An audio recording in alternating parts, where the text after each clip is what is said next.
Food. Comsec, please read the title of the first measure. Yes, sir. A number substitute bill to House Bills number 1370, 1411, 2231, 3546, and 6591 entitled An Act Institutionalizing a Philippine Cacao Industry Development Program, creating for the purpose the Philippine Cacao Industry Council and appropriating funds therefore, authored by Representatives Tan and Verga et al. Sir, Your Honors. Thank you. So may I ask the son of my good friend, the governor of Quezon, Congressman Keith Mikatan of the Committee on Agriculture. Ikaw ba yun? Of course, to deliver his sponsorship remarks on the said motion. Congressman Tan? Thank you, Mr. Chair.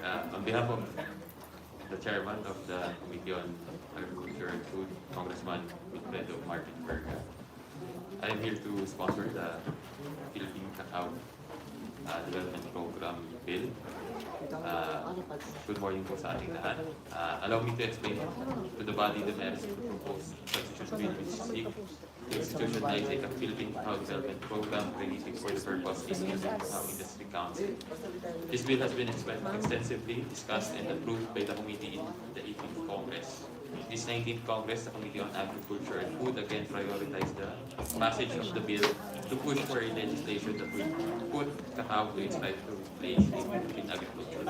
Considering the potential of cacao in increasing livelihood opportunities and to be more competitive in both local and global markets, we really have to seriously look into the needs of the industry.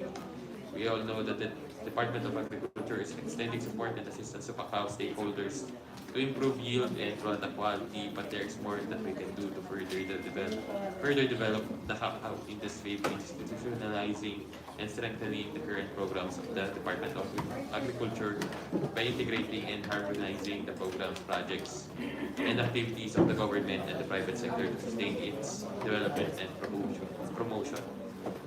The key provisions of the bill are it adopts a Philippine cacao industry roadmap crafted in consultation with the cacao industry stakeholders, including any updates thereon, which shall provide direction for the optimal realization of the targets towards a sustainable and globally competitive Philippine cacao industry. It creates a Philippine Cacao Industry Council, which shall be administratively attached to the Department of Agriculture to harmonize the implementation of the Philippine Cacao Industry Roadmap and of the provisions of this act and to provide a leadership in the promotion and development of the champion cacao industry. It establishes the Cacao Program Management Office, which shall be headed by an executive director to manage, oversee, and ensure the implementation of the Philippine Cacao Industry Roadmap. We shall identify and recommend to the Council the strategic programs, projects, and interventions to be prioritized for implementation. It directs CPA to establish and maintain cacao centers of excellence in major cacao producing regions and in areas suitable for cacao production. It mandates the LGUs with areas suitable for cacao production to align their cacao production projects with the roadmap and to provide counterpart funding and services to boost the production of cacao in their jurisdiction, and it encourages local chocolate shops serving cocoa or chocolate drink, including local and foreign franchises, restaurants and hotels to serve and include in their menus cacao or chocolate that are grown, produced, sourced, and manufactured locally. It provides the donations, contributions, grants in cash or in kind, whether local or foreign, shall be exempt from donors' tax, and the cost of which shall be considered as an allowable deduction from the gross income of the donor in accordance with the provisions of the NRC of 1997 as amended. Your Honors, I humbly ask for your support for the immediate passage of the bill. Thank you very much. Comsec, please, first, may I recognize the chairperson of the Committee on Persons with Disability, no other than Congressman Alfred M. Basco. Good morning, sir. So may we hear from a resource person their comments? DOF is here?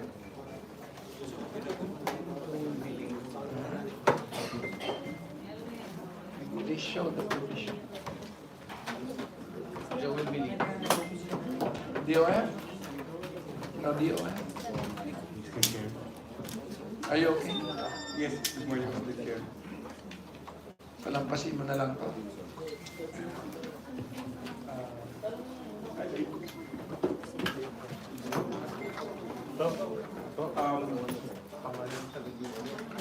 Your Honor, I believe that the department will submit its recommendation regarding this matter, Your Honor. Thank you. BIR? Mr. Chair, Yes. we would like to have it specified that the donation be only made in favor of DTI or the government institution responsible for it. Good morning, Ma'am In Elizabeth, line with the MLS. Ma'am Sheila Maceda, Sa shout out. kakao tayo. Yes, Mr. Chair. On page 8, Yes, Mr. Chair. in favor of DTI. In favor of the government. Of the donation is only made to the government agency implementing this law.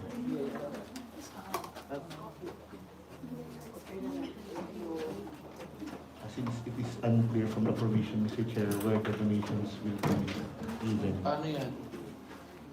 Okay lang sir.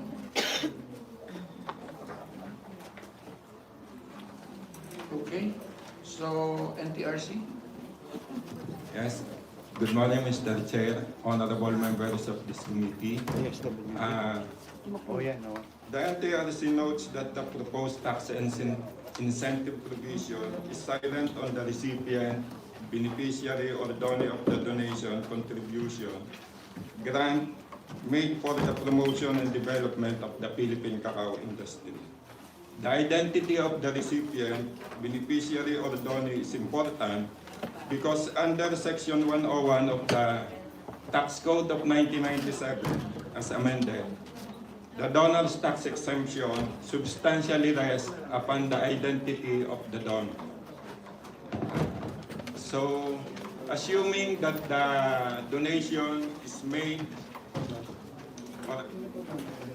in favor of the Philippine Cacao Industry Council, the Cacao Program Management Office, or the Regional Cacao Council, all of which are under the supervision of the Department of Agriculture, the proposed donor's tax exemption and the proposed tax allowable deduction may be supported, it being consistent with subsections A1 and B1 of Section 101 of the Tax Code of 1997 and Section 34H2 of the same code.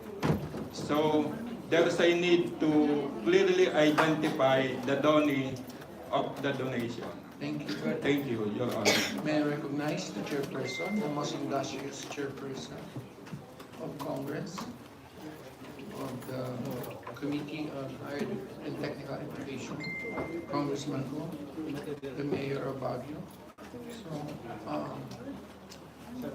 So the right of first interpellation goes to the minority. Any question from the minority? If there are none, any question from the majority? There are none. Secretariat, please show the recommendation of the Secretariat on this provision, on Section 15. So yung tax incentives become tax exemption, and then we are identifying the Philippine Cacao Industry Council as the donor.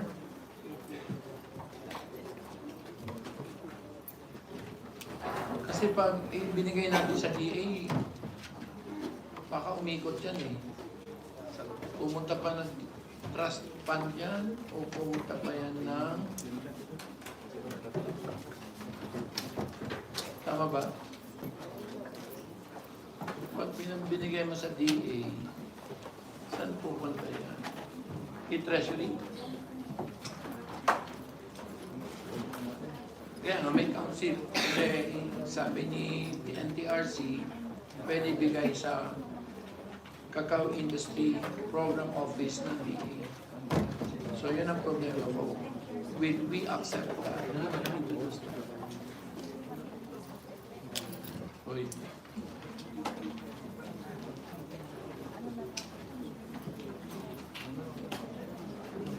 DOF, pag binigay ba ito sa DA, baka paikot-ikutin nyo lang, tapos patulugin na sa Bureau of Treasury. Anong tingin mo? Your Honor, that UF will just submit its position paper in the matter. Okay. NTRC? Ang tingin mo, pag binigay namin to sa program office ng Cacao Industry, which is under the DA, will it go to the Bureau of Treasury? And therefore go back to Congress for appropriation? Or, Kit, will you accept this? Yes, Mr. Chair. Okay, bahala na lang sa floor. Kung gusto nyo ma-expand kung sinong recipient, okay. Bahala na kayo. So, wow. Suman, meron pa ba nagabawa na yung iba na dala dito sa Congress? Marami pa. Marami pa ba? Bandang dulo po ng agenda. Sa'yo naman yung bus doon sa'yo ngayon. Yung mga bus doon, mukhang lahat, narentaan mo na. This is realizing our appreciation Okay. that this is the house of the people. Thank you for that appreciation. Yes, Congresswoman Luis. Mr. Chair, I respectfully move that we approve with amendment the tax provisions embodied under Section 15 of the unnumbered substitute bill to House Bills number 1370, 1411, 2931, 3546, and 6591. Second the motion. Are there an objection? Hearing none, upon motion to seconded, the committee hereby approves with the usual amendments, Section 50 in the said measure. And Mr. Chair. Yes, Congresswoman Luis. May I respectfully move as well that all members present be included as co-authors of the measure. Except for those who are Second the diabetic. motion. Pati yung mga diabetic. Second the motion. Okay, the motion is, other objections, hearing none, motion is approved. All members present today will be included as co-authors. Bawal na ba ngayon magpahabol? Sa Bible? Bawal na. Bawal na daw magpahabol sa Bible, so kung wala kayo dito, wala. So let us now proceed to the next measure from the Committee on Agriculture and Food. Ang sipag naman ng mga to. Comsec, please show the measure. Yes, sir, a numbered substitute bill to House Bills number 1796 and 3552, entitled an act establishing a national program for the development of the Philippine coffee industry, creating for the purpose the Philippine Coffee Council and appropriating funds therefore, also by Representative Filiberto El Rey, Filiberto F. Maribata, and Ciso et al. May I ask again, the Honorable Congressman Keith Bicatan of the committee. At this point, may I recognize Congressman Jefferson Congan and Congresswoman Franz Castro. Wala ka na ginawa sa buhay mo, kundi bantayan ako. Pahingayin mo naman ako. So, Congressman Tan, mukhang lahat yata yung na-approve namin para sa Quezon. So, yes, you're recognized, sir. Thank you, Mr. Chair. Magandang umaga po ulit sa ating lahat. The proposed substitute bill now for consideration 6 to establish a national program for the development of the Philippine coffee industry. This was also approved by the committee last Congress. This Congress, so the Honorable Speaker Ferdinand Martin Romualdez is supporting the immediate approval of the bill as it firmly believes in the potential of the industry and the benefit that would redound to the farmers, processors, traders, consumers, and other industry partners. Basically, it has the similar provisions with the Philippine cacao industry development program, noting that it provides the tax incentives given under this act shall be in accordance with the provisions of the NIRC of 1997 as amended. Expenses incurred by local coffee shops, including local and foreign franchises, restaurants, and hotels serving coffee under the provisions of Section 16 of this Act, shall be allowed an additional deduction from the gross income equivalent to 50% of such expenses. I am again humbly asking for your support for the immediate approval of this bill. Thank you. DOF, are you okay with enhanced deduction? The rest, I think, is okay. Your Honor, the department will just submit its position on the matter. NTRC, are you okay with enhanced deduction?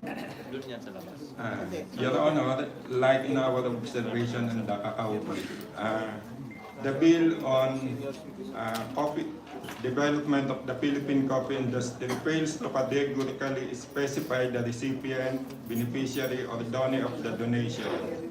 Hence, there is still a need to categorically state therein the recipient or donor for which the donation or contribution is intended to avoid ambiguity and confusion in its implementation. If the gifts or donations are made in favor of the Coffee Centers for Excellence, Philippine Coffee Council, Coffee Program Management Office, or Regional Coffee Councils, the proposal will conform with Section 101 of the Tax Code of 1997. However, in order for the donation to private firms to be exempt from the donor's tax, it requires that the private firm is an accredited donor institution by the Philippine Council for NGO Certification. Sino? Si Ani? Also, on the proposed additional deduction from gross income equivalent to 50% of the expenses incurred by the local coffee shops, including local and foreign franchises, restaurants, and hotels serving coffee, the proposal is not supported for being too generous, which will result in the narrowing of the tax base and revenue loss on the part of the government. Thank you, Your Honor. Okay? So, right of first interpolation belongs to Congressman Nation. Thank you, Mr. Chair. Gusto ko mag-inquire, Mr. Chair, sa the tax exemption on all suppliers to investors or owners of coffee shop. Like, for example, di ba yung Starbucks, yung mga... Parang mas magang. The way it's worded, yes. But provided they register with credit. Pwede. Because under grade, there's a 50% enhanced deduction if you buy from local. Live ko lang yung Facebook na monetize pala. Ano na po yung difference Ano, ready na pumunta? So it's Secure? Wala, except Secure ba? both should register. akala ko ano. So in other words, if you register, Akala ko ano. Ay, example, Sultan Sultan Kudarat. Secure pala si, ano, si they will- Jing. Akala ko. Si Jing. Pero at this point, sobrang laki. Bago tayo pumunta ng, ano, Ilocos. So, Mr. Chair, Bago ba Ilocos? Di ba Ilocos muna? so how much would be Ito na, webis na. Wala akong tulog. revenue loss? Tulog ko yung masasakyan. Tulog ko yung masasakyan eh. May computation ba kayo doon? Nagmotor ako. Sa enhanced deduction ng Hindi, sa kape? ano. Iwan niyo sa headquarters yung sasakyan niyo. Mr. Chair, we don't have nothing. Doon? Doon yung ano? Punta na meeting place sa headquarters. Sige. Alas 12, dapat nagdoon ka na. Halo na tayo. Oo, di wow. Talaga. Na natin yung sa Burgos, yung ano, yung bagong mga army aspect. Gagawa ko fake news. Butang yan. Parang nakita ko sa Okay. Sino? As always, we change tax Nandiyan na kanina. incentives to tax Ay, wala. exemptions. And para hindi na natin kailangan sagutin si Francis, are you willing to accept Nang that we take away the enhanced deduction first? Kasi Starbucks like record mo na ako. Walang kita yung gano'n. Ha? Walang kita eh. Mr. Chair, will give me Record the recommendation. Record mo lang. wow, praktisado pa sa Ang hirap mag ano, Okay. mag-ipat-ipat. Kasi doon nilalagay sa... Quezon. So with that acceptance, Record mo na ako, mamaya mag May tanong ka po ako, Mr. Chair. okay, sige, I'm sorry. So, Pero pag gawin kasi natin dapat umaga, iba na umaga na. Umaga, mas gawin tubigan. Di ba hapon tayo alis? multinational. Doon. Kami? Oo. Kasi alam naman natin, Hapon tapos gabi pa rin tayo. multinational. Ganun pa rin katulad dati. Kung isasama sila dito at gano'n kalaki. I mean, parang kung di ba unfair naman yan sa mga local companies natin. Kasi ngayon napapansin ko na, nagsusupukan na yung mga local Ganyan pula. companies na nag-aaral. Eh, ganun pula. Maganda matigilin natin. Ganyan. Pero nakaganon. I iPhone think kasi, I'm pag afraid hindi mo I nakaganon, cannot kung wala din yung pula, nakaganon. foreign companies,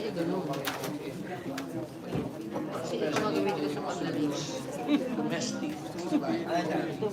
So I think if we can come up with an argumentation, Pero may flavor. but in the meantime, the power has already accepted that we remove the enhanced deduction first. Because most likely, the biggest beneficiary Ang sabi ni Annie. the foreign. Bakit nag-back out siya? Mr. Chair, may I now make a motion? I respectfully move that we approve the amendment section 16 of the unnumbered substitute bill, House Bills number 1796 and 3552. So moved. Second the motion. May I respectfully move as well, Mr. Chair, that all the members present be included as co-authors of this legislative measure. Second the motion. Except for me. Ganun nga yun. For the first time, we are Except for me. Mamaya, pagdating sa Ito sa lang yung Malakas na subscribe kasi Pero ngayon,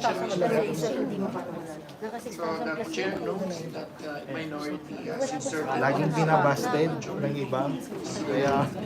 Kaya ako na lang. Walang kadugan.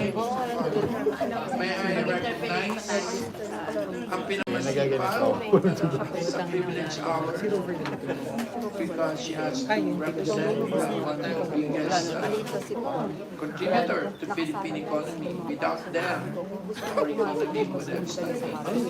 Congresswoman Marisa Del Mar Montesino of the OFW in your wife. So are there objections? Hearing none. So everybody except for Castro ano daw masama is a sumatang co-author. May now proceed to the last referrals Oo, from the kailangan committee on dapat yan listen na energy. They show the title of the bill. Eh, din kasi parang hindi mapapalaban. Walang office mo kasi. Ay, black. Ay, wala. Dito. Dito ba tayo bukas? Pasig na sabi. Lang yan. Dinano ko ng dati naman ng motor ko. Pasig po niya. Pakakahapin po yun din. Ha? Butay, kaya na ngayon. Thank you. May we respectfully ask our Congressman Keith Mika Tan of the Committee on Agriculture to sponsor this measure for this bill. Congressman. Again, Mr. Chair, magandang umaga po sa ating lahat. The substitute bill encourages the youth to pursue a career or engage in activities related to agriculture and young farmers Yan and ang sabi ko. participation in policies, Pabayaan natin yan, formulation, nakaredy ko. and implementation relative to the agricultural sector, and provide institutional support for agribusiness and agri-entrepreneurship initiatives of the youth to fully realize their role as agents and partners for Swerte na naman. development. Swerte na The naman main ni Arnie. provisions of the bill include the following: establishes a young farmers and fisher folk challenge program to support and empower the young farmers and fisher folk between 15 to 40 years of age who are engaged in farming and fisheries activities and are included in the registry system for basic sectors of agriculture. It creates a young farmers and fisher folk challenge council to provide overall policy and direction of concerned agencies to ensure the effective implementation of this program.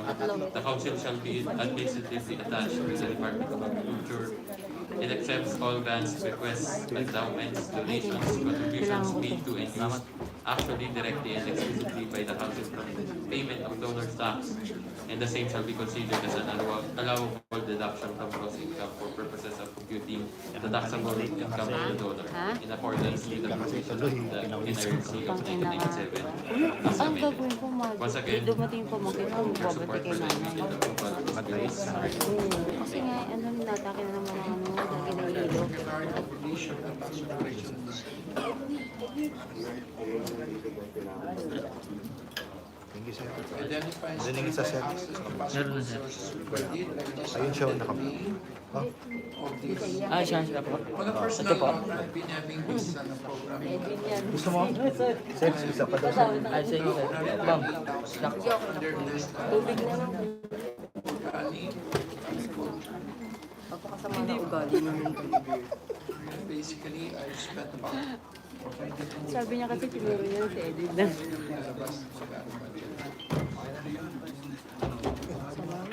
mga 138,000 na claim ko under. Pero wala naman, basically I just test and the HPCC. So, ang papaintroduce na lang namin sa floor siguro na dapat yung lahat ng ginastos dito ay yung ibang ano dito. Sabi siya, wala na? Wala pa? Is an alternative on the direct compliance to Republic Ibaba mo lang yung ano. 11901 application. Ibaba mo lang yung ano. Agri-agra law. So the reference should be here. Kaso wala na akong makuha pa-train. 138,000. So pinadaan ko sa test na tatlong courses. Edible landscaping, tapos yung fertilizer na dinidictate concoction, tsaka Hingi tayo ng agenda. so unless may we now hear from a resource person, their comments, their recommendation, DOF? Same as usual? Yes, Your Honor, in addition, we defer to the wisdom of the FTRC. FDRC? Good morning, Mr. Chair. Considering that the Young Farmers and Fisher Folk Challenge Council is a government entity, the proposed donor's tax exemption and its deductibility from the gross income of the donor are consistent with sections 101 and 34H2 of the NRC of 1997 as amended. On the other hand, the proposed waiver of fees or charges from young farmers and fisher folks who are first-time job seekers reiterates the provision under Republic Act number 11261 or the First-Time Job Seekers Assistance Act. Hence, we interpose the objections to the proposed exemption from fees. Thank you, Mr. Chair. Ano mo? Mr. Chair, we adhere to the policies of the DOF. Paano ba to? Saan ba? Ito? Okay. Sa floor na lang namin i-introduce.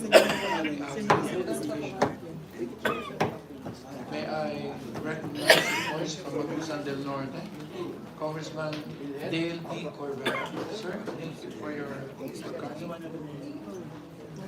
Actually, ang ganda-ganda nitong programa to. Pero ngayon ko lang naisipan kasi kami yung ito kasi yung ano during the time of the pandemic for 3 years until now, tinuloy-tuloy sila ng young farmers. Deserve na naman katapuan mo. Pero hindi ko naisipan na isama yung fishing. Sabihan mo na si Jos Barcelona isama na yung fisher by young farmers and fisher folks. Winner sila ng tayo, yung 10 outstanding. Walang magugutong sa Albay. Pero meron pa rin. So anyway, the right to first interpellation is given to the minority. Minority has no objection, but will also not be part of the co-author.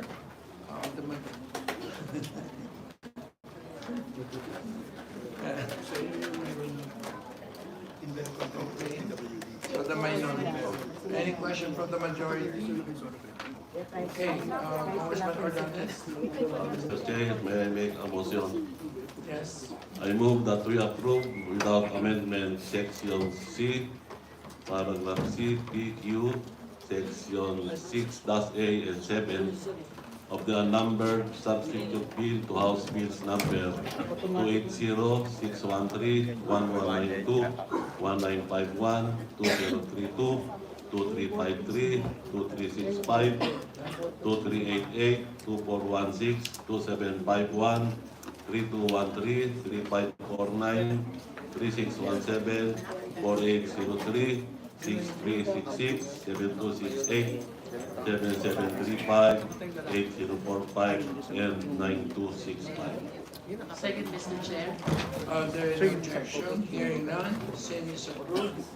Chair, I likewise move that all members present be included as the authors of the question. Second, Mr. Chair. Are there any No objection? objection. No objection.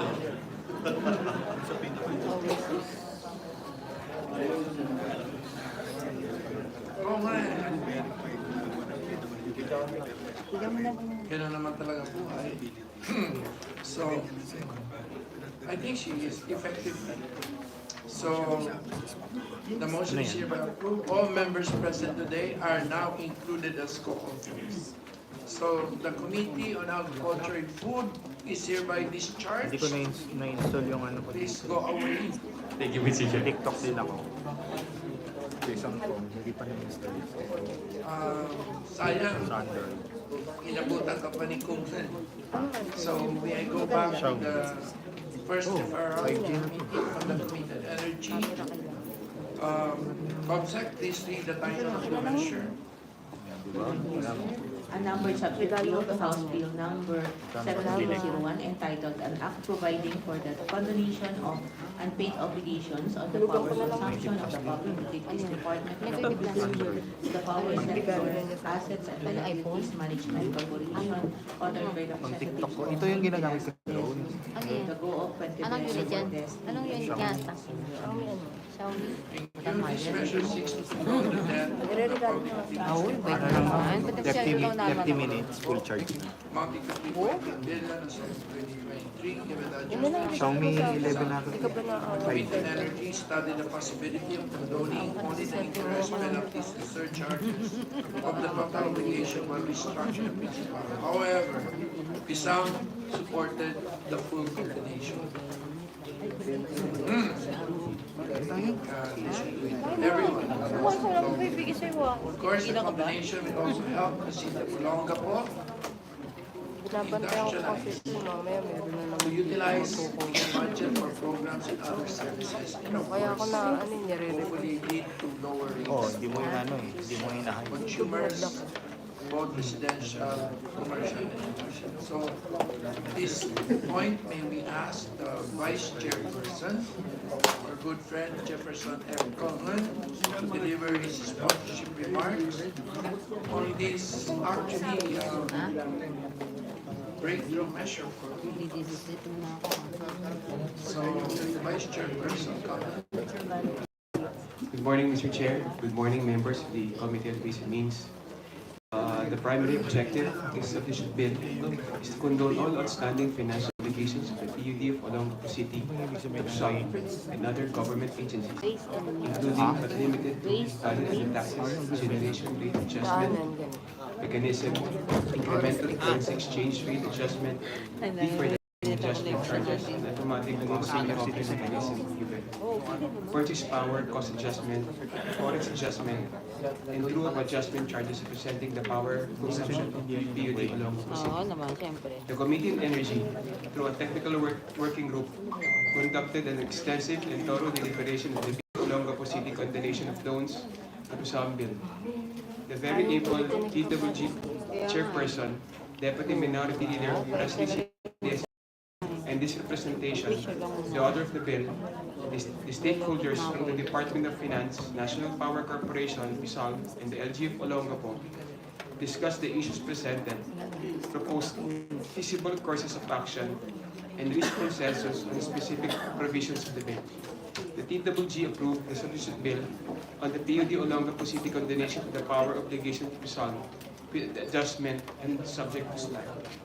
Initially, the group considered the possibility of condoning only the interest, penalties, and surcharges of the total amount while reconstructing the principal obligation of PUD Olongapo City to PISAL.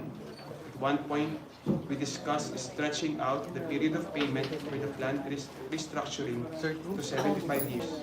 However, the group ultimately decided to retain the original intent of the bill, which is to condone in the entirety of the overdue obligation of the PUD Olongapo City, since PISAL itself agreed to such total condonation if the committee chooses to go into that direction. Pursuant to this, the substitute bill mandates the DOF, in coordination with PISAL, to promulgate the necessary rules and regulations for the effective implementation of that.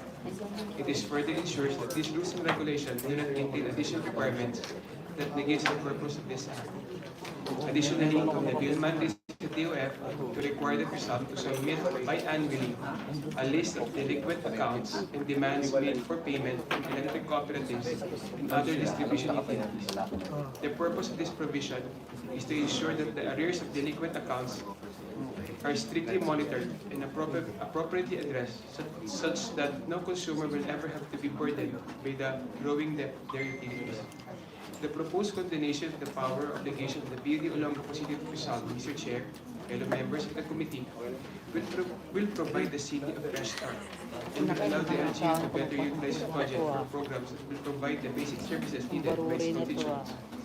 Having said that, Mr. Chairman and members of the Committee on Basic Needs, I would like to request for the favorable consideration and approval of the condonation value-added tax provision of the PUD Olongapo City condonation loan to PISAL Substitute Bill. Thank you very much, Mr. Chairman. Your Honors. Dapat lang pa-video ka. Nasaan yung video cover mo? Actually, if we can get this out in the plenary and get this approved, it is the way to do this really is for the direct transfer of all this debt to the national government. And this the systematic and orderly way of disposing. Gusto mo yata magsalita, DOF, no? Okay lang, please. We will listen. Sir? Good morning, Mr. Chair, and the members of the committee. Yes. The department recognizes the intent of the bill However, to relieve Olongapo of its burdening debt, as the outstanding obligation has compromised the ability of the local government to deliver services. We, however, are constrained to oppose the proposal as echoed in the previous letter of the former Secretary of Finance to the committee. In summary, we oppose the measure considering that the proposal would create a moral hazard among power consumers who diligently pay their obligations. The proposal will also deprive PISAM of the necessary funds that can reduce its outstanding debt, which ultimately lead to higher overall debt burden on the part of the national government. The government also cannot afford to forgo 77.5 billion. 7.7, Your Honor. We suggest that PISAM and the city Ito data. government enter into a loan restructuring agreement allowing flexible terms. Your Honor, in summary, that's the position of the Department of Finance on the full condonation of that Motor ako. outstanding. Your Honor. Hindi siya nakadiretso. galing-galing nyo naman Natamaan niya yung photo cone. Natamaan ko din dito. No, but Buti hindi ako na ano. yung Buti PISAM ligatin mo kasi ulit was eh. supposed to Iwan be nyo an na tumumba. orderly Hindi ako na systematic tumalis eh. disposition Mayroon pa kung of stranded Kasama ko to. cobwebs Kasi papirmahin. that sort of impacts on the price of electricity.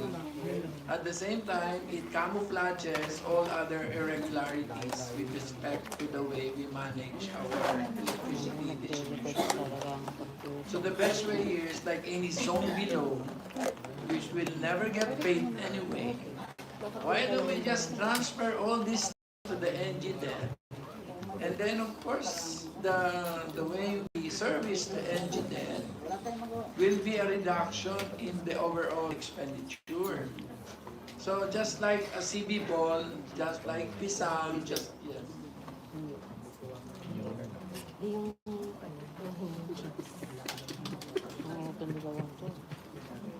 Sabi niya, hindi ko daw. Oh. Sabi ko, pag tinahan niya. dapat yung flash na sa nangyayari. Hindi pa Ewan ko kung papayag SBMA.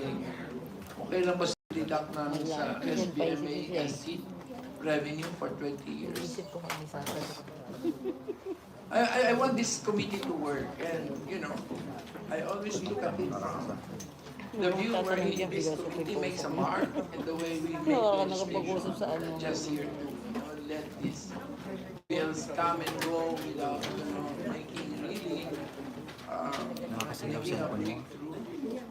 Because I think at the end of the day, these things will not get paid anyway. So you have a zombie. So why live with a zombie? Let's confront it Bilang mo na yung screen. directly. So anyway, we will make a position. We heard you, and you have your recourse to the president. Ask for, I'm not encouraging you to ask for a veto, but of course the DOF is very good at that. So, but you know, you have to look at it from Smart ano yun? Smart ano. more, a bigger picture approach. Which is really that those pisang Pwede debt naman of open the line basta bibili DUs, ka ng especially the easy. ECs, Kahit saan. can never be paid Di ba, ma'am? after all. So if you want an orderly and systematic disposition of these zombie debts, you might as well just, go through the process.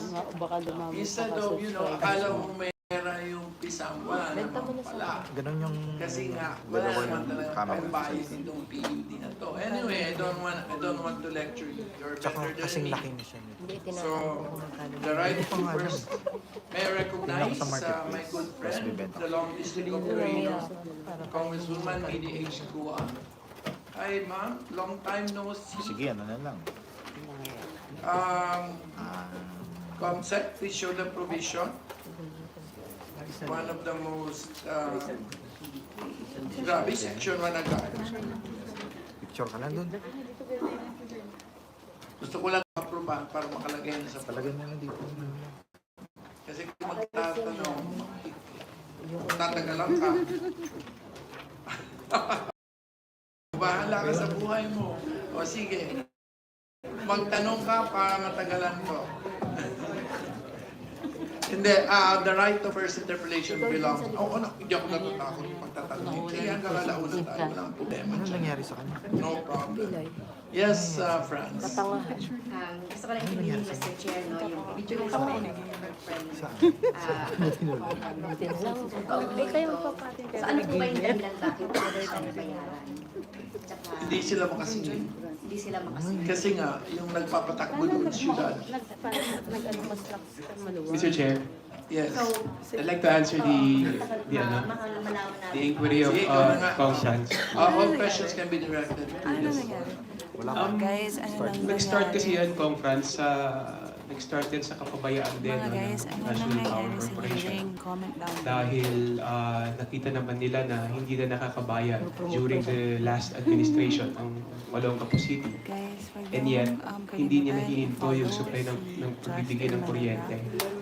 At lumobo na lumobo yung utang na And yung utang nga, I it love is you. marked also by corruption, Kasi no? Maganda yun. At tsaka talagang magaling yun. nakita natin na talagang binayaran ng mga mamamayan ng Olongapo City yung kuryente. Ang problema, yung local government, hindi ibinayad yung kuryente sa NPC. So, yun ang naging problema. Now, ang gustong gawin ng national government ngayon, singilin ulit yung mga tao sa pagkakautang, which is nabayaran naman na nila. Actually, this is a very unique situation kasi Olongapo City lang ang may utang sa Pisang. Actually, hindi na ito rin magagaya ng ibang mga electric cooperatives kasi walang ibang local government na may utang sa Pisang kundi Olongapo City lang. So it will not be applicable sa mga electric cooperatives na may utang sa Pisang. So this is a very unique situation ng Olongapo City. And dahil nga itong pagkakautang nito is marked by corruption, ayaw bayaran ng local government ngayon ang utang na ito dahil talagang hindi alam kung saan din na yung pera. hindi naman na po pwedeng idemanda yung previous administration dahil yung mayor dati is wala na rin at patay na rin. So, wala nang hahabulin ng Olongapo City. At tama si Chairman Salceda na ito ay magiging stagnant na. Hindi, walang balak bayaran. So, mas maganda para at least makamove on ang City of Olongapo City is makondo na yung pagkakautang. Total naman, nagsimula ito sa kapabayaan din ng national government. Thank you, Mr. Chair. Yes, agree naman ako no, na hindi dapat talagang tanggalan ng kuryente kung hindi nakakabayad kasi maapektuhan ang ating mga kababayan, yung mga Olongapo, mga kababayan natin sa Olongapo City. But doon sa kwento, Mr. Chair, parang talagang obvious dito yung corruption. So hindi lang naman yung mayor no, yung mga may magde-decide dito, di ba? So this is an LGU. So sino ba yung mga responsible? So dapat mahabol din natin, di ba? Kasi hindi pwedeng like katulad niyan, babayaran ng lahat ng citizen itong naging kapabayaan or korupsyon ng LGU at saka kapabayaan ng NAPOCOR na tingin natin, Mr. Chair, na hindi naman, unfair naman yon sa mga citizen. So, parang maganda yung suggestion ng OF na magkaroon na lang ng ng MOA, yung city, at saka yung isang bayan. Na mabayaran paunti-unti itong kasi ang laki nito 7.7 billion. So pwede naman siguro magawa niyan ilang terms 25 years. With all due Pwede pa yan. Mr. Chairman. Mailagay sa bayan na. With all due respect, Mr. Chairman, conference, ikinuwenta na rin po ng ng DOF yan, kinuwenta na rin po ng PISAL. At kahit na po pagbigyan ng Olongapo City ng 100 years, hindi po talaga nila kayang bayaran dahil maka-accumulate po ng interest yan dire-diretso. And the social service is talagang magsasuffer. Like for example, 75 years, almost 100 million a year yun. Yes, a year ang kailangan mo i-budget pag pinilit natin bayaran, which is mapupunta sana lalong-lalo na sa mga ospital, sa mga servisyo ibinibigay natin sa tao. So talagang hindi kakayanin na nababayaran. Actually, kinuwenta natin yung 75 years, 100 years, 50 years. Wala talagang balak bayaran ng Olongapo City. It is quite unfair din naman na pabayaran sila ng isang bagay na talagang ninako naman nung ibang tao, ng previous administration, na kinamatayan, na kinasuhan din sa ombudsman, kaso kinamatayan na nila lahat, no? So talagang hindi na rin alam ng Olongapo City yung hahabulin, kung sino ang dapat habulin. So we might as well move on na. Yun naman ang ng Olongapo City na makamove on na siya. Dahil talagang pahirap talaga ito sa mamamayan ng Olongapo. Thank you, Mr. Chair. For your last word. Okay, I leave it to the wisdom of the committee. Pero pa rin ako doon, so worry pa rin ako doon sa magiging implication nito in the future, Mr. Chair, kung papayagan natin yung mga ganitong combination. Siguro, yung mga interest, baka pwedeng matanggal yung mga interest, yung principal lang yung bayaran, baka pwedeng mas ganon. Pero pag-iisipan pa natin, Mr. Chair. I leave to the wisdom of the committee, Mr. Chair. Mr. Chair. Don't worry, we will approve this, but we will make a special. The committee recommends the condonation, but we cannot, the committee is not in a position to condone the criminal liability of the LG. I think that is the last word we will make on this. Kasi, di ba sa mga ganyan, Android, ang bibilis na recommendations. So we cannot, we are in a position ginagamit ko na siya for criminal liability of tsaka government. So anyway, so So is there any motion? Mr. Chair, Yes, Luis. may I raise a question first? Bilis siya mag-charge. Just a point of inquiry, Mr. Chair. Okay, syempre naman. Can we be enlightened with why Pisang? Why not Napocor? Noong 2001 kasi, para maayos natin, kasi nagkabulbul na dahil sa Tsaka IGP. fast charger. Umabot ng 2.8 trillion yung standard 30 debt minutes sa po. standard cost. Dahil from 1992 to 1998, Ganyan yung dati. yung gobyerno nagkontrata ng Bili ka ng mga charger.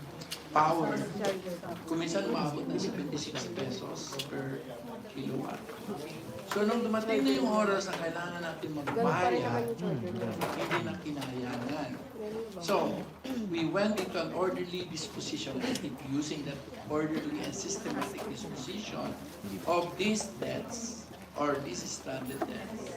So ngayon, ang ginawa, yung NPC, hindi na niya nakaya kasi mag-default sila. Ang ginawa una, tig 500. 500 consumer, 500 nakalagay dun sa GAA. Congressman na ako dun eh.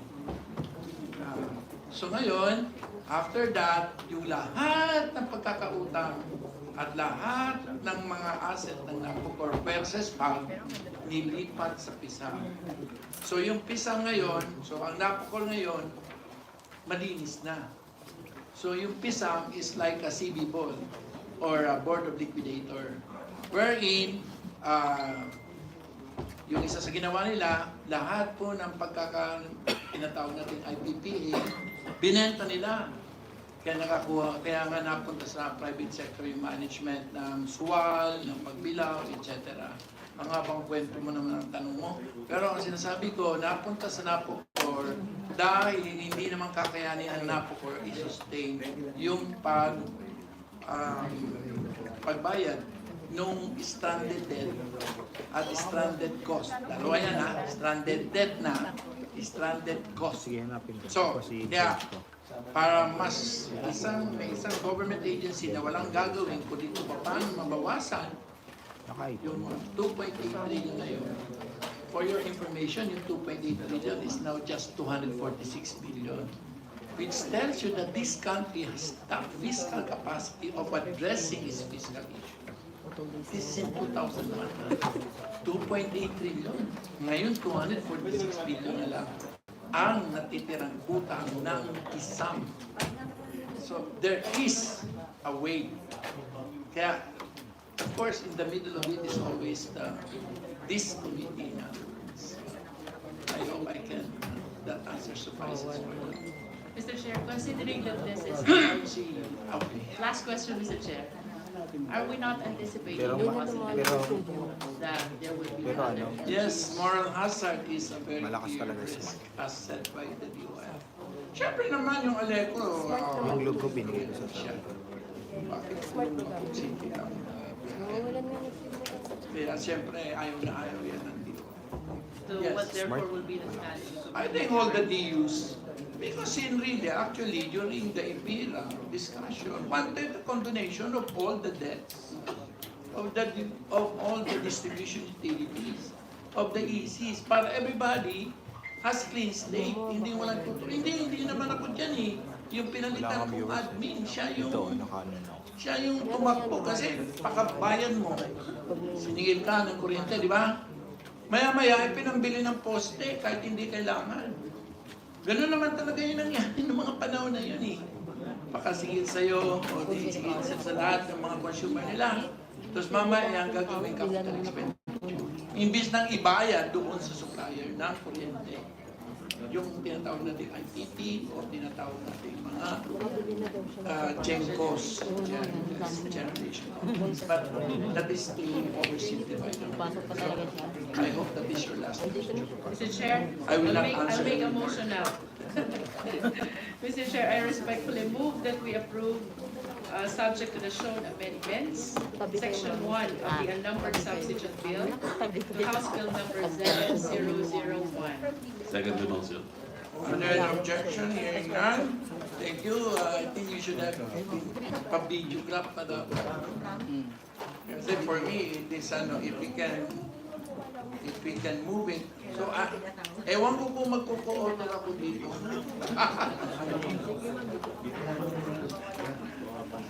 So, are there any objections? Hearing none. You seconded, no? Yes. Anyway, Should be. okay na sir. Sige. Co-authorship? Yes, okay.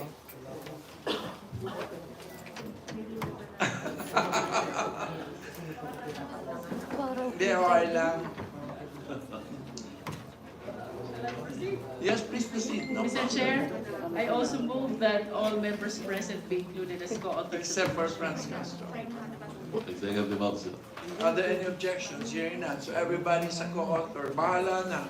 Because if you don't co-author, then if Bineco, who used to be one of the best run, is now also in the very far from. Okay.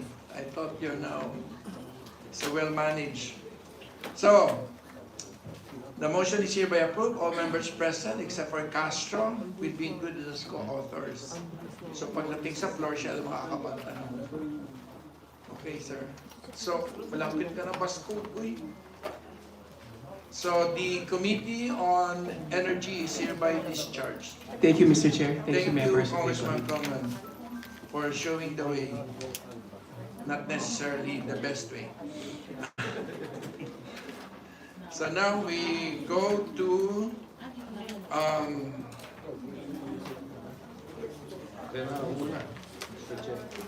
we now go to the Committee on Higher and Technical Education. Please show the title of the bill. Unnumbered substitute bill to House Bill number 7990 entitled An Act Strengthening the Establishment, Governance and Offering of Programs of all Public and Private Higher Education Institutions, authored by Representative Bog et al. Sir. May we ask the very honorable chairperson from Baguio City. Ba't ka nandito? Di ba panantingan?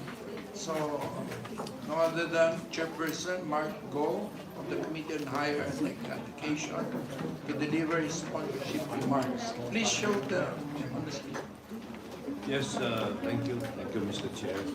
Mr. Chair and members of the Committee on Ways and Means, good morning, and our other resource persons. I'm pleased to present the unnumbered substitute bill to House Bill number 7990, an act strengthening the establishment, governance, and offering programs, operation of public and private higher education institutions. The provision of quality education as an essential tool for nation building is feasible under the collaborative and complementary roles of public and private sectors in higher education. In such a relationship, the government allows easy access to higher quality education and sets high standards to increase the skills of young citizens to become productive and competent, as well as ensure the availability of sufficient funds and policies. This bill, Mr. Chair, mandates the state through the Commission on Higher Education and other government regulatory agencies to exercise reasonable supervision and regulation of all higher education institutions, both public and private, while guaranteeing their institutional academic freedom. On the part of the state, it shall impose reasonable requirements for creating and converting schools into colleges or state universities, grant permits and recognition for course programs, prescribe restrictions, ensure compliance of HCIs with the minimum and institutional and course requirements, and develop a system for incentives and wider autonomy for HCIs that consistently demonstrate and adhere to a standard of excellence. Since providing innovative and technology-driven education poses financial challenges to HCIs in their pursuit of quality education, it is essential to grant them tax breaks. For the Philippine government to effectively carry out the role in providing quality higher education, it should consider how best it would support HCIs. In Section 14 of this bill, exemption from taxes for government funding institutions or assistance or support from private higher educational institutions for institutional and educational programs is provided. These outside source funds must be used actually, directly, and exclusively for education purposes. Aside from tax breaks is the exemption from national and local income taxes and imposition on income. This subsidy allows HCIs financial flexibility by relieving them of the burden of taxes and duties so that they can concentrate their resources on activities for education. These two tax exemptions can stimulate the development and operations of higher education institutions across the country. Hence, Mr. Chair, I seek your valuable support for the tax exemption provision of this measure. Thank you very much and good morning. Thank you very much, Congressman Ron. At this point, I recognize Congressman Ron P. Salong, friend of Kabayan Party List. And of course, Congressman Sergio C. Dagoa, whose comments we would appreciate during the discussion on the case of Olongapo. He represents APEC Party List. So now, maybe hear the comments of the DOF.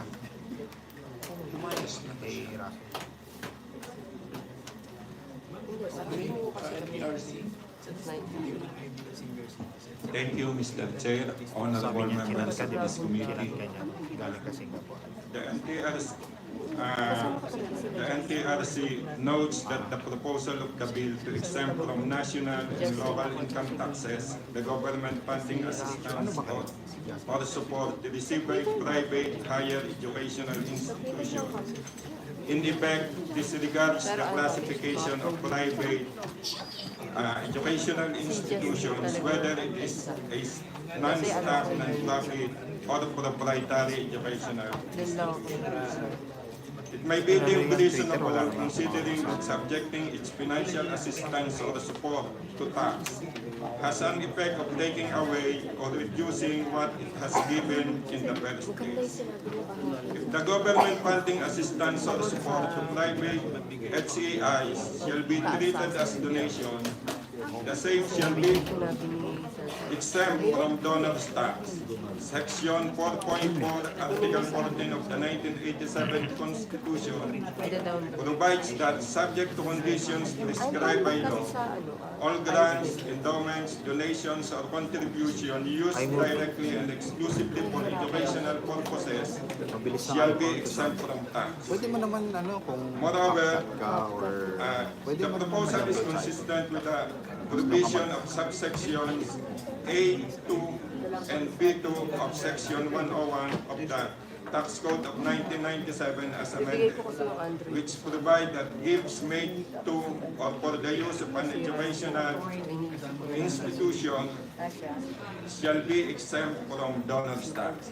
So we interpose no objection to the proposed income tax exemption of government funding support to private HCIs. Thank you very much, NTRC. At this point, may I also recognize, I'm sorry I missed out, for somebody who has not been absent since we went back to Congress, Congressman Ambrosio Boy Cruz.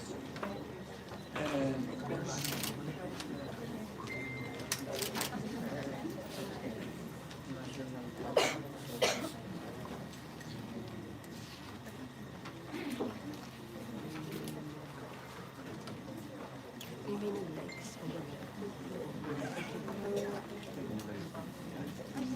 so the right to first interpellation is given to the members. I may recognize Congressman Peter John Calderon of Cebu City. Thank you very much, sir, for coming. The minority doesn't want to ask questions, so yes, ma'am. Clarification lang, Mr. Chair.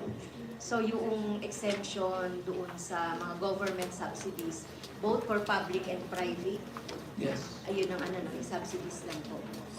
Okay, so how about yung mga malalaking schools? Di ba yung mga schools for kumikita ng mga schools? Kasi may mga schools tayo na missionary, may mga school tayo na talagang maliliit lang. So hindi siya pinag-iba dito sa Well, the Constitution kasi is higher priority. Says that anything for education is free. So yun lang po, Mr. Chair. Thank you very much. So, majority, any question? So, may I now call on Congressman Ordanes? Mr. Chair, I move that we approve without amendment, said section 14 of the bill. So, thank you, Congressman Bastu. Are there any objections? Hearing none, we would like to congratulate the hardworking committee on higher technical education for a job well done. Mr. Chair, Yes, may I ask for all the members present today to be a co-author of the said bill? Second. with no Thank you. objection from Franz Thank you, Castro. Mr. Chair. So, are there any objection? Hearing none, same is approved, so all members present. The Committee on Higher Technical Education is hereby discharged. Thank you. And now, alam ko, salo tayo. On page naman. May now go everybody. Comsec, please, we now tackle. Sana wala na tayong backlog. Sir, a numbered substitute bill to House Bills number 185, 1190, 2944, 3020, 4170, 4257, 4340, 4397, and 4469 entitled An Act Providing for Protection of the Remittances of Overseas Philippine Workers authored by Representative Gonzales A. Gabby. Thank you. Thank you very much. May we ask the Chairperson, Ron Pizarro, Committee on Overseas Workers Affairs. Bakit may pangalan na ba? We work on a very comprehensive Department of Migrant Workers. Bill bang pangalan nito? Of course, Oo, unfortunately. nakalagay mo yan. Binalik mo ba yung iba? Dito, hindi. Di ba mansion di ano yan? Mansion di... Lalo na yung insurance. Tisorius ba yan? Tisorius? Tesorio. Oo, di ba? Ba't may pangalang Abel? Nakabalik. Nando ba yung small value? Anyway, so may I recognize Chairperson Salo. Maraming salamat po, sponsorship. And maraming salamat din po sa opportunity as well as giving the time meeting for this representation to finally sponsor this measure. Mr. Chair and members of this committee, once again, thank you. And this proposed measure is actually a requirement bill. It has already been approved by the Committee on Overseas Workers Affairs in the previous aid of Congress. And the bill's provision of tax deductions will also be taken by this committee. Meron ka ba nun? Ikaw mo ha? The bill, in essence, seeks to extend additional protection to overseas Philippine workers by granting them 50% discount on fees or charges imposed on remittances to their families in the Philippines. As an incentive to banks and non-bank financial intermediaries for into the remittance business and provide the discount, they may claim the discounts granted as tax deduction based on the cost services rendered to OFWs to be treated as ordinary and necessary expense deductible from their gross income. The bill prohibits these financial intermediaries from raising their current remittance fees without prior consultation with the Department of Finance, Bangko Sentral ng Pilipinas, and the Department of Migrant Workers. Mr. Chair, as I mentioned, it has already been approved previously. This proposed measure will definitely benefit the guidance and wisdom and advice of this committee. With that, Mr. Chair, respectfully submit your Where's your bill that Hindi pa tapos yung game na. Ano ba? recovers everything we lost? Ang ina sinakuha, takbo mo. File ka na ba? Ano na, mas matanda ka naman sa... It's called Magna Carta. Magna Carta. Nadaan mo sa edad ko? Basta That's sa good to. from the point of view now. Ang galing-galing ng Yes, TikTok. from the different perspectives. Ilan na? Yes, of course, Mayor. No. Araw-araw naman kita na. Kira J. Sa TikTok mo? Para ko nanonood Wala sa sa... TV. Ikaw na Ay, lang. FB yun. Hindi ko pa na ano install. Mayor, Mamaya mo na recognize install. Congresswoman, party list, Wala ko or ng church para mamaya sa live mamaya ng live ako. Marisa Magsino. Yes. Thank you so much, Mr. Chair, to our esteemed colleagues, to all our guests. Magandang umaga po. Mr. Chair, this representation is the offer of House Bill number 4257, which is one of the consolidated measures constituting the unnumbered substitute bill entitled An Act Providing for the Protection of the Remittances of Overseas Filipino Workers, now subject for consideration by this august body. Our Chair Ronzalo is here. Mr. Chair, the Overseas Filipino Workers Dapat si Survey Bea Alonso, of the hindi siya Philippine mag-asawa. Statistics Authority Lagi mo indicated pera lang that naman. an estimated 1.96 million Filipinos Kailan work siya? overseas in Pera kasi yung 2022. ano niya. In Dapat mas correlation, mayaman sa the kanya. Bangko Sentral ng Pilipinas reported that in the same year 2022, personal remittances of our OFWs reached Siyempre, a logic yun. record high of Kung gusto sa- $36.14 billion US dollars. These Eh, personal mayaman. Maghanap na remittances, siya ng ano, di which ba, ma'am? include personal and capital transfers between households, accounted for 8.9% of the Kasi siya. country's gross domestic product and 8.4% of the gross national income in 2022.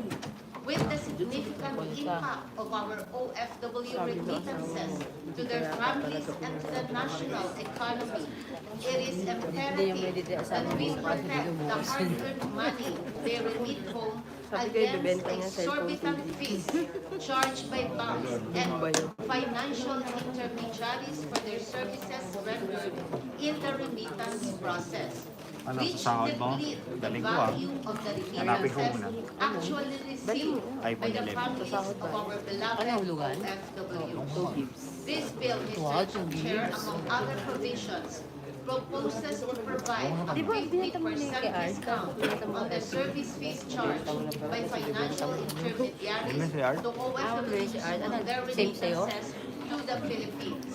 In return, Mr. Chair, the discounts given by these financial intermediaries will be considered as ordinary and necessary Kasing laki expenses ng ano, promo. deductible from their gross Pero paano pa income nila? in the computation of their payable taxes. I hope, Mr. Chair, that we shall look upon any revenue loss on the part of the government arising from tax benefits to be granted to financial intermediaries in their grant of remittance, service fees discounts to OFWs as negligible compared to the benefits that will redound to our OFWs and their families' welfare. Pero kung ito Mr. sinasabi ni Chair, on Villanueva, that premise, I respectfully request the members of the House Committee for the approval of the unnumbered substitute bill. Thank you so much, Mr. Chair, from OFW Party List. Thank you very much. Very eloquent. May now show the revenue provisions. Ano sabi ko na magkakap? Hindi na nagkakas. Send ko ba? Ano ba talaga ito? Okay, so may we now hear from our resource person, DOF. Did you go back? Hindi na bumalik. So, NTRC. Thank you again, Mr. Chair, for soliciting our comments on the proposal. The NTRC notes that the proposed discount on remittance fee and tax deduction based on its cost are similar to the benefits and privileges extended to senior citizens and persons with disabilities. However, it is reported that there are gaps in the implementation of Senior citizen. laws governing senior citizens discounts and PWD discounts, and in the granting of discounts by business establishments. Hence, the NTRC interposes no objection to the proposed discount and tax deduction, provided that an appropriate mechanism shall be instituted to effectively implement the same. So, thank you, Mr. Chair. Thank you. May recognize. Talaga, dalawa na ang nagmabantay sa akin. Congresswoman Arlene Rosas. Makagraduate ka lang dito sa dalawang to. Okay ka lang dito sa Congress. Si ano pa? Si Manuel. May BIR, you have any comments? iPad din. Ba, bibigyan yun? Yes. Sa iPad ko. Kasi gamit ko ako. Ikaw, Nick. Since we're not actually legal, we would like to Okay lang. Pag ganun kasi. Dapat nasa...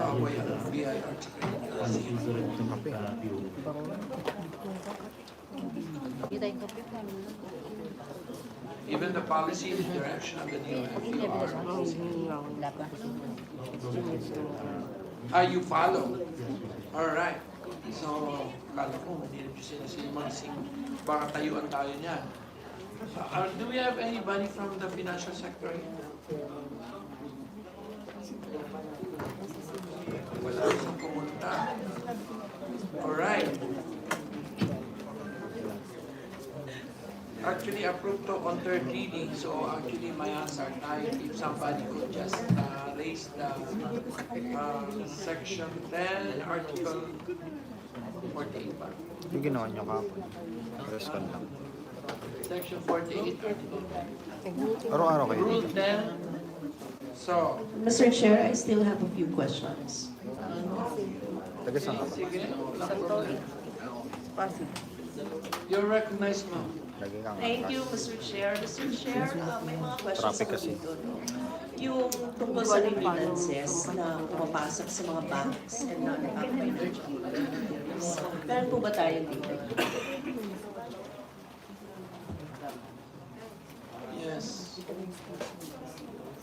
You want the numbers? Yes, banks and non-banks financial More or less institutions. 35 billion based on BSC.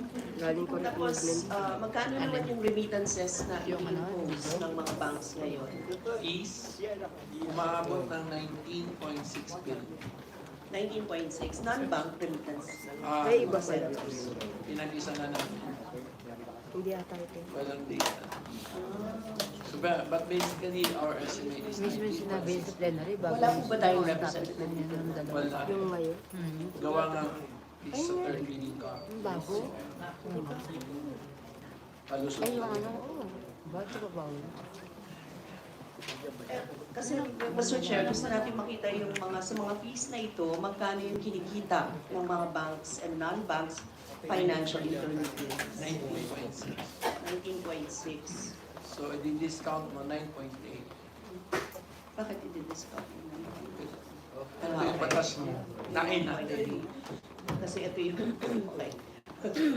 Kasi, Mr. Chair, sa Section 5, discount on remittance fees and tax deduction granted to establishment, bank and non-bank financial intermediaries may impose fees for services rendered in sending money of OFWs to their immediate family members subject to a 50% discount. Gusto nating maliwanagan, Mr. Chair, ano itong subject to a 50% discount at paano ito i-decide yung 50% discount, Mr. Chair?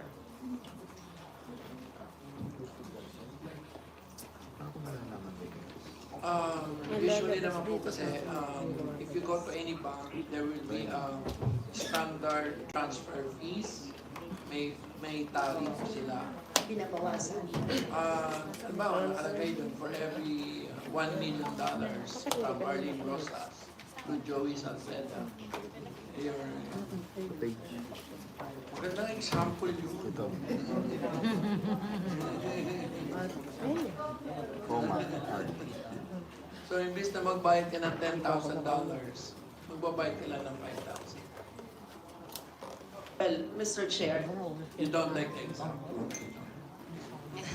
wala kasing ganun, Mr. Chair. Mamaya ka na mag-interject. Kasi I am interpolating. This is my time, Mr. Chair. Coma. Mr. Chair, itong isa kasi halimbawa sa yung Section 5, pwedeng may 50% discount sa bank fees pero babawiin ng bangko as tax deduction. Walang kasiguraduhan na bababa yung remittance fees kung ganon ang mangyari. Kung tumaas yung fees, ang gagawin ay bibigyan ng discount na lang at may tax deduction para sa financial institutions and intermediaries. Samantala yung mga OFWs natin, patuloy nahaharap sa napakataas na remittance fees, Mr. Chair. So yun yung agam-agam namin dito, Mr. Chair. Tama yung agam-agam. And we are actually rewarding to suit your, in other words, so to make sure it is a discount Pero naman. rather than as an escape clause. Thank you for educating the committee. Yes, Ikaw na kaya mag-cheer dito. Chair, bagay ka dyan, Chair. Nagigisa. Kapagod. Yun, Mr. Chair, no, kasi ang hinaharap na problema ng mga OFWs natin, yung napakataas na remittance fees. Diba? Yun naman yung kanilang problema. Palagi nating sinasabi na malaki yung natutulong nila, yung mga OFWs natin sa ekonomiya ng ating bansa, dahil nakakapagbigay sila ng remittances. Pero hindi gumagawa ng definite action yung gobyerno para babaan ito. Kasi yun naman talaga yung gusto nila, hindi pa yung Bakit meron up next live? This is the Rosas amendment. From the current wording is bank and non-bank FIs may impose fees for services rendered in sending money or OFWs to their immediate family members, subject to 50% discount. The new wording is fees imposed on OFW remittances to immediate family members shall be subject to 50% discount. So we are rewording it so that it will. Yes, of course you have to accept that. Yes, Definitely, Mr. Chair. We accept the amendment made by the committee, and we really thank the committee for making sure that the proposed discount would really be considered as a discount. At the same time, Mr. Chair, allow me to make a comment to the manifestations made by Congresswoman Rosas.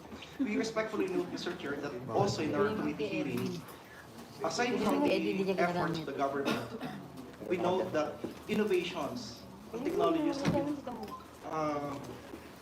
driving the substantial discounts already in the remittances. As was mentioned, previously when this proposed measure was initially filed, then, according to the resource persons, the discounts have already, or the remittance fees have substantially decreased since then.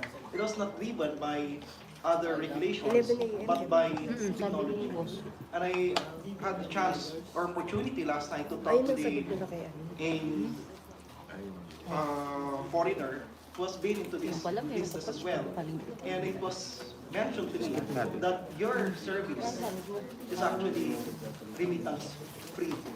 So wala po silang charge na any fee on the remittances being made. So these are things that we really have to find and encourage our OFWs to look for those reliable remittance fee service providers that are providing it for free, rather than those institutions that are really quote-unquote getting much compared to others. Thank you very much. Thank you. That clarifies things because if they don't impose fees, then there's no discount. I mean, it's like your usual, I hope you don't engage in this. Yes. The usual NFTs. Yung kasi walang pili. Ano daw? Pero discount. Paulit mo sa kanya, baka mong patungkol ko lang yun. Yes, Mr. Chair, thank you so much. Thank you for that. I would just like to check on the section 4, the applicability of this act. The provisions of this act shall be applicable to all OFW remittances, whether voluntary or mandated by law, orders, issuances, or rules and regulations. And also, I would like to state, Mr. Chair, that the limit of the allowable deduction for financial intermediaries is only 24,000 per OFW per taxable year. There is a limit, 24,000 per OFW per taxable year. Yun po yung sinasabi natin na meron tayong 50% discount for services rendered ng mga facilitating OFW remittances sa ating po mga families. So, yun po ang... May I ask the chairperson to please explain? Mr. Chair. First, section 4. Applicability of the act. What exactly is the concern this Kada lang po particular yung ganyan section? mo. Congresswoman Magsino. Because I understand that this particular section is not already within the purview. I know, but for our education. No, okay, so you can disregard. So let's go to section 5, second paragraph. On section 5, Mr. Chair, I note that what we already approved as you Bakit may lagay presented dito? does not contain that particular limitation of 4,000. Papakasiksik ka dyan. Kasi it's still there. The one that was sent to us. So you have already. Trending to FW. The one that you Kaya read nga. a while ago, Mr. Chair. Is it still there? Nandito pa, pero but actually, the committee recommends that Yes, It's here, Sky is the section limit. 5. yes, I subscribe to the Okay, so section provided, starting with provided and ends with taxable year is hereby deleted. Okay, so we delete that. Here. So no more 24,000. So we will take out the 24,000. Yes, so there's no more Ano limit. sa loob ng taklas? Okay. Alala? Thank you very much. Gusto ko sa demokrasya. Anong oras ang Tacloban? Kaya, Wala pa. Yun ang that's democracy at work. ng And the Mr. best Chair, Tawi-tawi. Kulang nga. Ano yun? Yung isa pa yung... Singapore. Uy, sarap na nga sila. BFI yun. delete mo lang yung provided. Hindi, yung susunod alam ko doon sa sukat ko dahil tawag Ano ganun? Yung provided. Joke lang. Pinakalabang ko pa naman si Duterte. Ayan, Sniper and time. Nakakapagod din yung sabi chairman. ko sa kanya siya po. Ayun, nagdadalawang isip. Hindi, taga doon ako. Sa Buanga ako. Sabi ko, kala ko bang ganago ka? May I recognize the presence of one of our good friends. Kanino ka? Magiging tagig ka na ba? Congressman Keith Benyo Jr. of Makati City, the 1st District.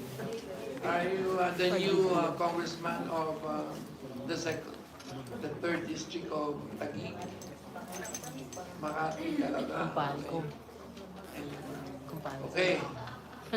So, there it is. There is already a bracket until before provided. So are you now happy, Congresswoman Magsino? Yes, Mr. Chair. The Thank you. Magsino amendment. Yes, thank you, Mr. Chair. Are you okay with this, sir? Are you accepting it? Yes, definitely, Mr. Chair. There's no more limit to this. Just a clarification, Mr. Chair. Yung pinabanggit po kanina, yung concern po Kasi ni mayroon Congresswoman mga ganun Rosas pwesto with dun respect to the data as ordinary and necessary expense deductible from the gross income. Ba't nandito ka ba nga ba? We actually can do that. Hindi siya umabot sa presko. Hindi ako nakaabot sa Pero presko it's ng just a problema nito standard ako. for the sake of BIR. Dapat nandito. If you want to take it out, it will have the same effect. Wala naman sa We schedule. submit to the wisdom. Okay, just for ano ba tawag yan? Minsan, love mo naman talaga, susulatin mo pa rin ang I love you. iPhone 15. Ganun lang yun. Oo na. Ilan yung iPhone 15 niya? Ito? Take signature ngayon. 13. Mapapicture po Ha? kami sa inyo. 14. Kasi 13. Binigay ko sa Sila asawa. si Chair. Asawa may Hintayin kayo 13. bibenta niyo na yung 12. Then, Yung 11 na sa bahay. I move that we approve with amendment Palitan mo na yun. section 5, 7, and 8 of the unnumbered substitute bill to House Bills number 185, 1190, 2944, 3020, 4170, 4257, 4343, 4397, and 4469. Yung 1 terabyte, 100. Thank you, Congresswoman Mira Magsaysay Aquino. Tama ba ako? Ano na ako? 256. Aquino Magsaysay. What a name, ha? 500. All senators. Tapos, All presidents pati. dun pa rin yung Jesus presko. Christ. Yata. Sandali lang yun. Dito pa ibig sabihin. And still alive. No joke. Tagboba daw wala tagboba. Yun na yung gusto. Okay, are there any objections? Hearing none, the same is approved. Is there any other motion? Mr. Chair, Yes? I likewise move that all members present be included as co-authors of the measure. Seconded by Magsino. I Other- second the motion. Bago mag-second, Oh, Mr. sorry, Chair. sorry. Yes. Just a leeway para sa plenary if ever, Mr. Chair. Just don't include muna kami. Thank you. So, exclusion is hereby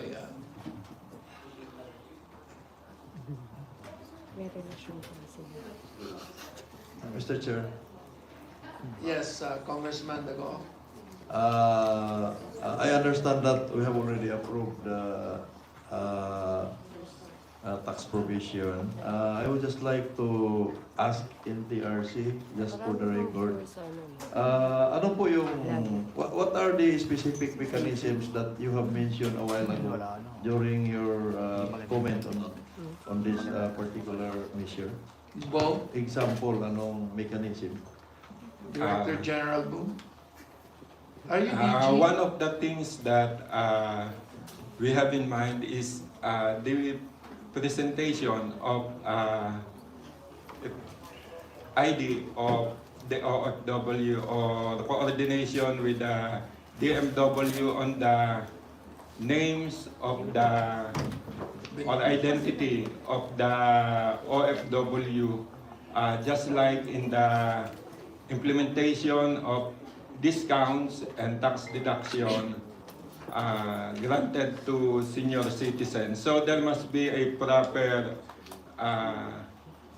substantiation of the claim for tax deduction on the discount granted on remittance fees. One of the things that we should consider. Guluhin mo lalo para hindi na magtanong. Ayun, kita mo? Hindi na nagtanong. So are there any objections? Hearing none. If you cannot convince them, confuse them. So now, the meeting is hereby called to order for the Committee on Ways and Means.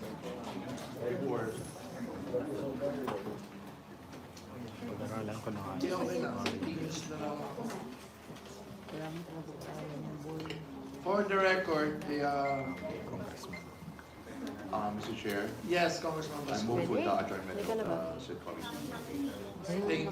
Is there a second? Are there any objection? Hearing none, so the Committee on Ways and Means is hereby adjourned. And now, the meeting of the committee of this meeting is hereby called to order for the Committee on Ways and Means. Congressman Ordonez. The meeting is hereby called to order for the Committee on Senior Citizens. Congressman Basco. The meeting is hereby called to order for the Special Committee on Persons with Disabilities.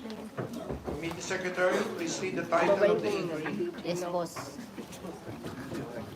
Motu proprio inquiry in the issue of legislation into the implementation gaps regarding RA 7277 as amended and RA 7423 as amended and policies that provide discounts, incentives, and tax exemptions for persons with disabilities and senior citizens. Thank you. I will forego the comments, long comments. So may I just ask Congressman Ordonez for the approval of the minutes. Dami na natin kumikimit.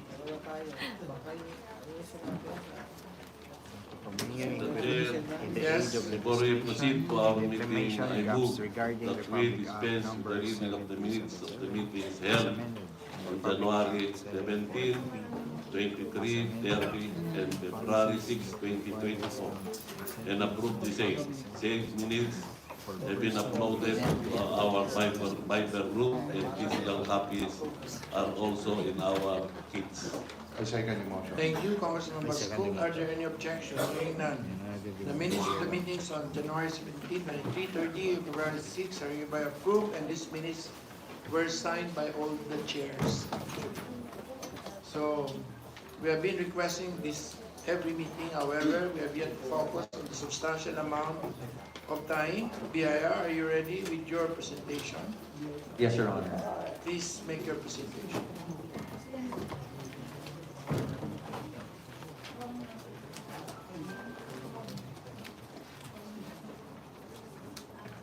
Thank you. Good afternoon. Good morning, sorry. Good morning, everybody. I'm Attorney Ron Miguel Uy from the BIR. I will be presenting today an illustration or example of how the VAT and tax senior citizen and PW discounts are given. First, next slide, please.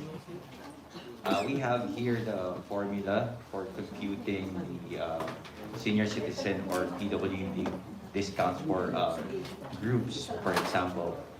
It is total billing amount divided by the total number of customers.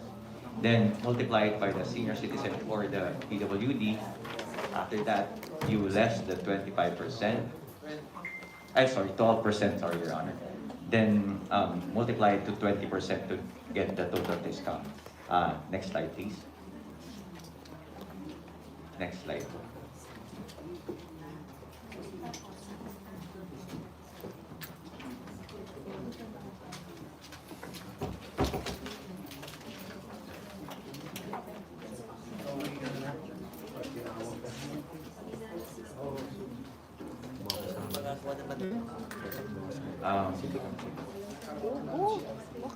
This is an example of a group illustration for a group with a senior citizen or PWD applying for the discount. Alatang shakies. Your Honor, random pizza, please. So, For example, we have a pizza worth 896 pesos inclusive of that. First is you divide the total amount to the number of customers, then multiply it to the number of senior citizen PWD. So for 896 divided by 4 times 1, you get 224 pesos for the share of the senior citizen or PWD. Next slide. Next slide, please.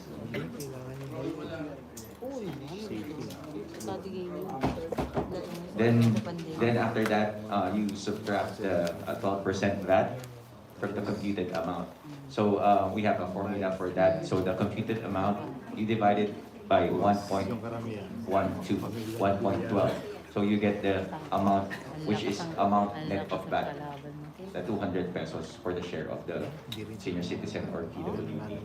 Then after that, you multiply it to the 20% discount given to senior citizen and PWD to get the discount. Next slide.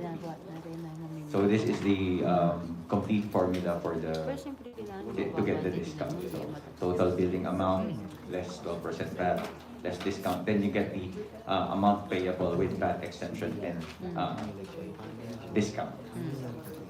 Next slide. Next slide, please. Then this is an illustration of a individualized purchase of a senior citizen. So instead, you directly, from the total amount, you directly less the 12% VAT to get the net amount. Then after that, you multiply it by 20% to get the discounted amount. Next slide, please. In this example, the 844.75 purchase of medicine will be divided to 1.12 to get the amount net of VAT, so that's 754.24. Then you multiply it by the 20% discount given to the senior citizen, so that's 101.85 as for the discount. Then next slide, please. Then this is the total computation for the individualized purchase. So selling price less of VAT to get the selling price net of VAT. Then the PWD discount of 150 to get the total amount payable from 844.75 to 603.39. Next slide, please. And on the part of the business establishments, there are a few questions that, basic questions that may be answered here. So how does an establishment present the discount in the income statement? The income statement of the seller must reflect the discount not as a reduction of sales to arrive at the net sales, but as a deduction from its gross income. In this case, Your Honor, the establishment must present the actual amount of the selling the item or the actual amount of sale. Then you put the discount on the expenses or ordinary expenses, necessary and ordinary expenses as a deduction from the gross income, Your Honor. Next slide, please. Can the input tax be attributable to VAT exempt sales named as tax credit? Your Honor, no. The input tax attributable to the exempt sales shall not be allowed as input tax credit, but must be treated as a cost or an expense account by the seller. It is found in under RR number 7/2010, Your Honor. Next slide, please.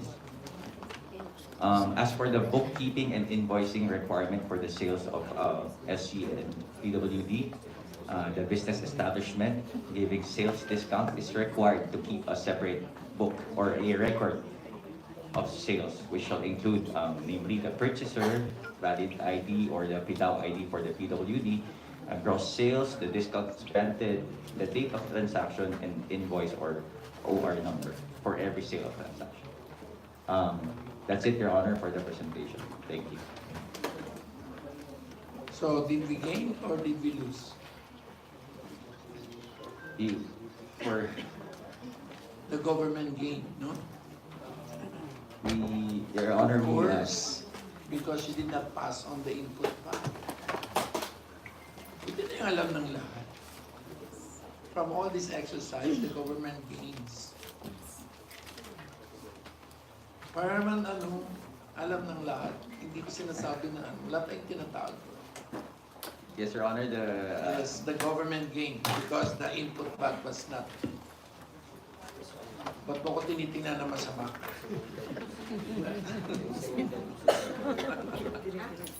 Mr. Chair, pwede magtanong doon sa computation. Sige, BIR. First, let me congratulate for a very clear and also for being truthful. Now, for a more truthful So, question. so ganun ba lahat ginagawa ng mga Tatakbo kami na ako. Kasi unahin ba yung 12% na i-minus from the amount, and then we go to 20%. Dito tanggalin ko. Kasi Which is bigger discount. Kapag, halimbawa, 32%, kasi di ba 20 plus 12 yung ba? 20 plus 32. Multiply natin yan doon sa amount. As compared doon sa sinabi niyo, ba't muna ba ang 20% discount? Your Honor, the discount given by the law is 20% net of VAT. That's why we first remove the VAT if the transaction is a VAT transaction. If it's a already VAT exempt transaction, we directly multiply it to 20%. But the 20% is multiplied to the amount net of VAT, Your Honor. That's why we don't multiply directly the 32%. That's it. That's it.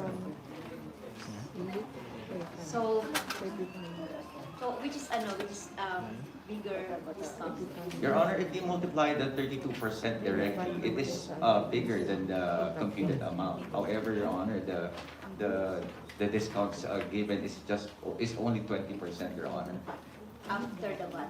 After the VAT. Thank you, Your Honor.